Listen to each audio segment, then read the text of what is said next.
சென்னை மாநகர பேருந்தில் டிக்கெட் பரிசோதகர் மது போதையில் இருந்ததாக கூறி நடத்துனர் மற்றும் பயணிகள் வாக்குவாதத்தில் ஈடுபட்டதால் பரபரப்பான சூழல் நிலவியது. செங்குன்றம் தாம்பரம் இடையேயான தடம் எண் 104 பேருந்து அம்பத்தூர் டன்லைஃப் பேருந்து நிறுத்தத்திற்கு வரும்போது டிக்கெட் பரிசோதகர்கள் 2 பேர் பேருந்தில் ஏறினர். அப்போது கவனக்குறைவாக பயணச்சீட்டு எடுக்காமல் இருந்து பயணிக்கும் பரிசோதகர் 500 ரூபாய் அபராதம் விதித்ததாக கூறப்படுகிறது. அதே சமயம் பரிசோதகர் குடிபோதையில் இருந்ததாக கூறி பயணிகள் கடும் வாக்குவாதத்தில் ஈடுபட்டனர்.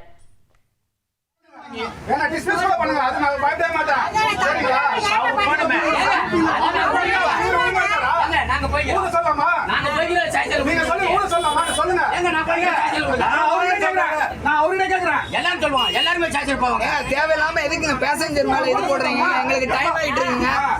அவர் தண்ணி வேற அடிச்சிருக்காரு. மெமோ கொடுக்க முயன்றதால் ஆவேசமடைந்த நடத்துனரும் ஓட்டுநரும் பரிசோதகரை சிறைபிடித்து கடும் வாக்குவாதத்தில் ஈடுபட்டனர்.